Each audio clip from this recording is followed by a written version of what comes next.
that, so it doesn't inherit any genetics from its parents because there are no parents. So therefore it would have white skin, white hair, very pale eyes, just like the text describe. Very interesting. And let's talk a little bit about these gateways, as it were. Is this involved in any way then with the technology? Is it some kind of magical ritual, or where do you? What's your take on that?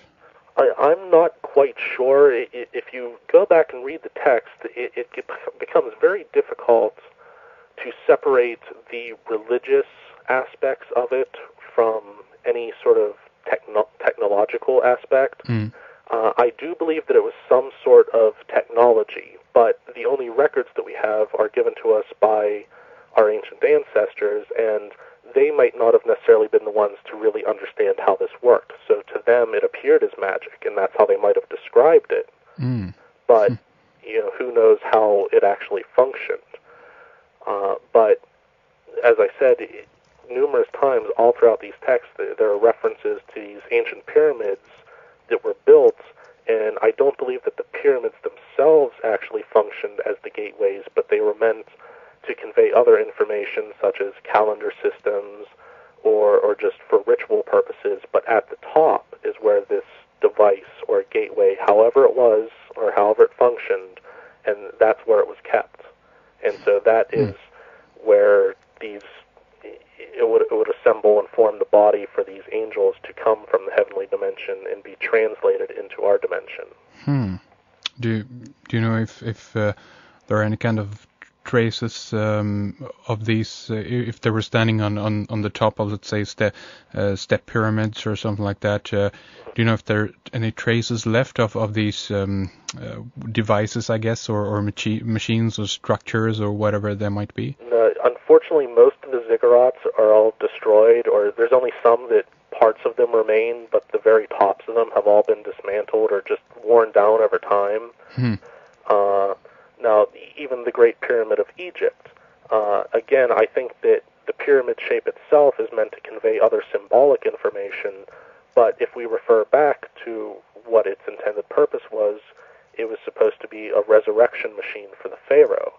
Yeah. And so I believe that was actually intended as a device for the pharaoh himself to then move from our realm into the heavenly realm. And that might also explain why there was never any body found within any of the pyramids.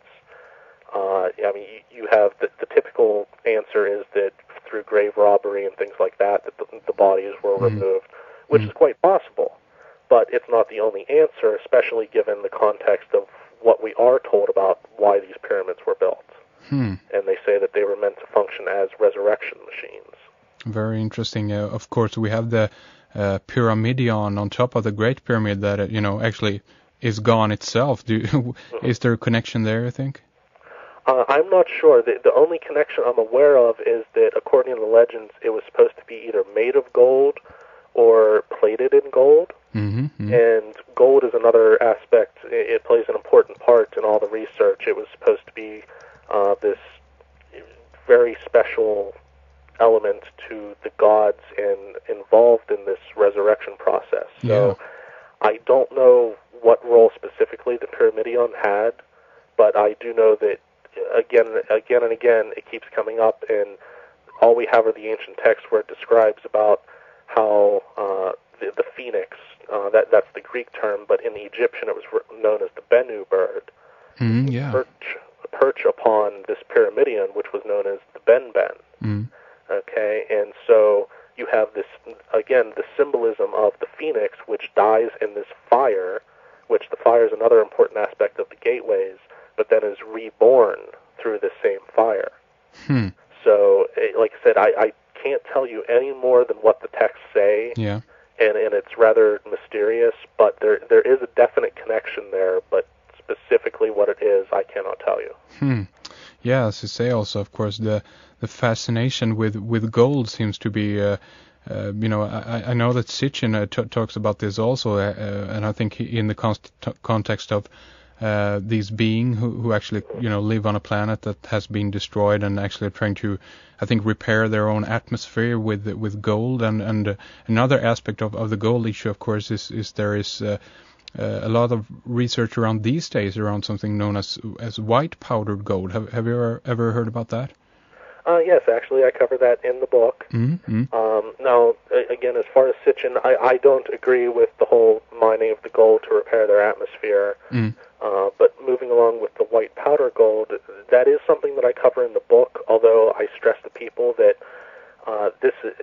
everything that I cover in the book is as much as I was able to research it, I have not been able to verify a lot of the information of a man named David Hudson, who supposedly discovered this during the 70s.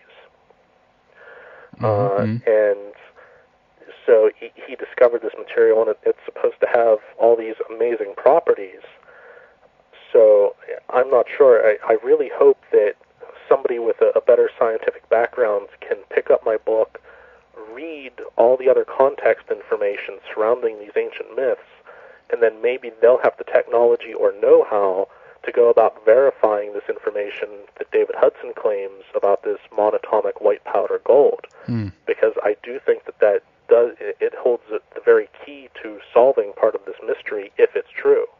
Well, if it's not, we'll have to go back and revise the theories and start over again and go down a different path. But from what I've put together, that seems to be the leading thing I would want people to investigate thoroughly. Interesting. And we also have the, isn't there an account, I think, when Moses descends from the mountain with the tablets, yes. That actually, actually burns the golden calf, I think, or something like that. Isn't that right? Yeah. It's very mysterious, and most scholars don't even address it.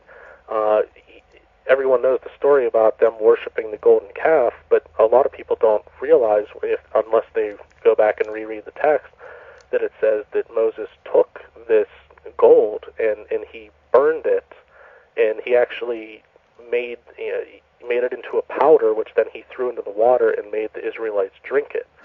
Now, it seems really weird that if you burn gold, you're going to have molten gold, and I mean that would kill you if you tried to eat it. So I mean, this whole description is rather mysterious. But so he goes and does that, and it doesn't really give any other information as to why he does this. But I think that is a clue, because it seems to be referring to this white powder gold, or this monatomic gold. And it's also very similar in description to the heavenly material known as manna, which was also known as the food of the angels. And it was meant to sustain the Israelites while they were in the desert. And Jesus himself refers to this heavenly manna as being a key to the resurrection in the end of days.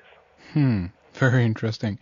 One thing I did want to squeeze in here also, of course, is we have many stories, being popularized today with the aspects of that there actually is descendants of Jesus, alive today. Is that anything that you speculate upon or touch upon in your book? I'm open to the possibilities. I mean, I have not seen anything to actually convince me of that. But I mean, I am certainly open to possibilities such as that. But from my reading, I've actually uncovered far more symbolic information contained within the Gospels pertaining to Jesus, because after all, he told the disciples that he spoke to the masses in parables, but to the apostles, he revealed to them what those parables really meant. And so I think, too, that whenever the apostles went and wrote down the Gospels, they were doing the same thing. And so you're given a nice story to read and understand, but it's only if you're really initiated into the secret teachings about such things that then you can start picking out these symbols and other meanings behind words and numbers that are found all throughout the text. I don't know if you want to touch upon that, but I know that a chapter in your book is called What's in a Name, I think, and in this chapter you go into a bit talking about the name of Jesus, and you connect it with a whole lot of very fascinating stuff, and I know that you even connect as we touched upon earlier, the pyramid itself, and even the pentagram, and a lot of other things. Would you do you want to elaborate a little bit on that? Sure. Well, one of the big things, they had a lot of difficulty whenever they were trying to transliterate the name of Jesus, which was in Hebrew and Aramaic would have been Yeshua, into the Greek language to make it Jesus. And so I think it's very clever on their part, but they chose specific letters so that his name would add up to the number 888. Yeah. And it again, this is what I mean by it reveals all these other secrets once you understand this, because a lot of people are familiar whenever Jesus says, I am the Alpha and the Omega, the beginning and the end. Well, it isn't just stressing his importance or having superiority over everything in the world, but it also meant to the ancient Greeks that he had the entire power of the alphabet in his name because words were power. Mm-hmm. And so whenever he says, I am the Alpha and the Omega, it was saying that his name stretched from the Alpha to the Omega. And whenever you lay out the Greek alphabet in this triple structure, it's 3 rows of 8 letters each. You have 888. Interesting. So it encompasses all of this, and of course we could go into a whole tangent of course on talking about how words actually is a form of, or I've heard researchers refer to it as a form of magic, as it were. It is you spell words. It's a spell, in that way. Yeah. And yeah, I'm familiar. I've heard a lot of that too. I'm not sure, how much I agree. I mean, a lot of it is very interesting studying the etymology of these words. Yeah. But like I said, I just know that there's definitely a lot of symbolism contained within the Gospels that many people miss because they're not aware of these numeric values or other codes that are embedded within there. Yeah. And for instance, we can go into where a lot of people don't realize that there's a major connection between Jesus and serpent symbolism. Yeah. I mean, for many that would seem blasphemous, but yet the Bible itself stresses this. One of the times they refer to Jesus being raised on the cross, they compare it to whenever Moses raised the brazen serpent up to heal the Israelites. Yeah. So they make that comparison. But not only that, the Hebrew word nakash means serpent. And I can't remember off the top of my head. I think the numeric value of that adds up to 358. But then you have the term Mashiach, which evolved into Messiah. And that also adds up to 358. So they specifically chose these words and made connections between them based upon the numeric values. Yeah. And again, we can tie, even Mashiach goes back to referring to these ancient dragon kings of the Sumerians and the Babylonians, because they had these dragons in their mythologies, or these serpent beings, a lot of times associated with the gods or divine power, and they were known as the Mesa, the Ushum-Gal, in different terms, but you can actually see if you study the etymology of how the term for the dragon evolved into the term for Messiah. That's fascinating, and we can always, I guess, even tie this into the legend of Quetzalcoatl, the feathered serpent of the Mayan and the Inca and Aztec civilization. And I know also that you touch upon this a little bit in your book upon the, there are many pyramids and stuff over in South America also, of course.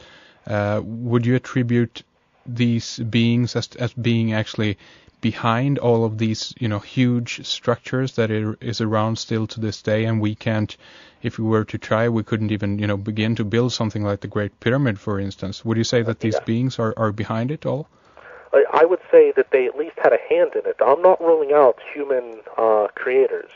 For instance, like the Great Pyramid of Egypt, one of the theories that's been around for a while and is now gaining much more credibility is that the stones, not all of them, some of the stones were actually large blocks that were moved, but some of them were actually